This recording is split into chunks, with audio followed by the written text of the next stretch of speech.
welcome to Emily Oliver Beauty. I'm so glad you guys have joined me this week. I actually have been getting a lot of questions about what is just basic makeup. So this week I wanted to go over what are the basics. I know some of you are already seasoned on this, so it might be redundant, but for those of you who are just starting out or maybe who don't know how to do these things, this is just a really easy tutorial on what the things mean and how you can use them to your best potential. So let's get started. First question was, what's foundation? So foundation is a product that is usually liquid powder, a mousse, or it can be even just like a gel that you apply to your face. And the whole reason behind foundation is to help conceal any imperfections if you have hyperpigmentation, melasma, freckles, which I think that you should still let those things show through because it's part of your character. For people who have acneic skin, foundation can be actually helpful because there's ones that are for acne-based skin that can help treat while you wear it. And there's also just foundation for people who just want to make their skin look a little more even. The next question was, okay, so what about concealer then? What's the difference? So concealer is something that you apply on as spot treatment. I usually use concealer under my eyes. I'll use it on any kind of like little zits or imperfections. Concealer usually goes on after foundation, at least that's my own preference. Some people like to apply it before, but I apply it after foundation so that way I can see how much I can cover first before I start getting out the heavy duty stuff. Concealer is usually a little more viscous, so it has a thicker consistency, which is why I usually try to use it last. So brushes.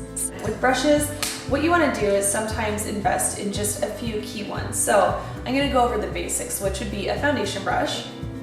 So this brush I'm going to use all over my face. I also like to use this underneath my eye area. I feel like it helps with concealer, but if I'm going to be super picky, I like to use a real concealer brush.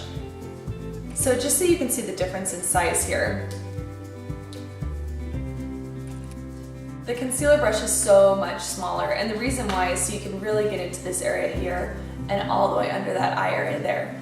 The next thing were eyeshadow brushes. What do I use? What do I need? So I always recommend getting a brush that kind of looks like this, that's a little more flat and rounded. And this brush is what I call my all-over brush. So this is going to go like from the base of the lash line all the way up to the brow bone. This one is the fluffy brush.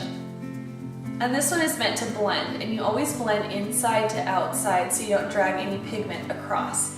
So we have these two brushes, and oh, the size difference.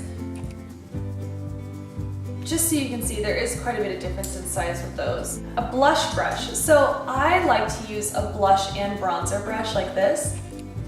This helps to contour into this area right through here, which is why I like it so much.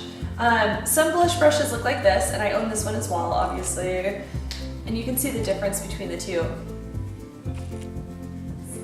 Let's see, what else? Powder brush. So this is for people who use powder. So that might be somebody who has more of like an oily skin type, somebody who's using a mineral-based foundation. So what's a basic eyeshadow? Basic eyeshadow is using a light color from the base of the lash line all the way to the brow bone, and then adding a contour. And a contour, again, is something that you use either light or dark colors to make features stand out. So for example, I would contour right through here to make my eye look a little more open, I guess.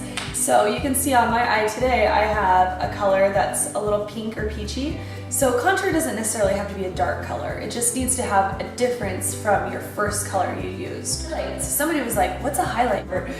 So a highlight is something that's going to be used to accentuate your bone structure. So you can put it under here, here, here, here, here, here. Like, it's really a lot of fun to play with. Obviously, the shiny thing I have on my cheek is a highlight. The question was waterline. Why are you always talking about a waterline? So I'm obsessed with the waterline, obviously. And a waterline is this funky, fleshy part of your eye. Fleshy is such a gross word, right? But anyway, that's what it is. It's a fleshy part of your eye. And it's right in through here, and it's underneath here. It's gonna be so attractive. So anyway, what you do is you take an eyeliner and you put it into that area. You don't have to do it daily. I'll use a dark liner if I'm doing a smoky eye or if I want a very sexy look. If I want more of a bright look, I'll use a light color in the waterline. So hopefully that clears. I'll be doing a tutorial probably in a couple weeks more about the basics, but I just wanted to get this video out with the vocabulary because I realize I've been talking so much about all these things, and if you don't know what I'm talking about, you don't know what I'm doing, so then you can't do it for yourself. So that's why I wanted to do this today. If you do have more questions about the basics or about anything else, please feel free to write them below. Send me a private message, do whatever you do. Check out my blog at emilyandbeautyland.com. You can send me messages there. Hopefully you guys had fun with this one. I know that it's a little more of a school tutorial, but you know what? I never complain about those kinds of things because that's sometimes where we get the most knowledge. Thank you guys so much for tuning in, and I can't wait to see you next week. So I hope you have a wonderful time, and we'll see you then. Bye! And this brush is, whoops, interchangeably. I use both of these.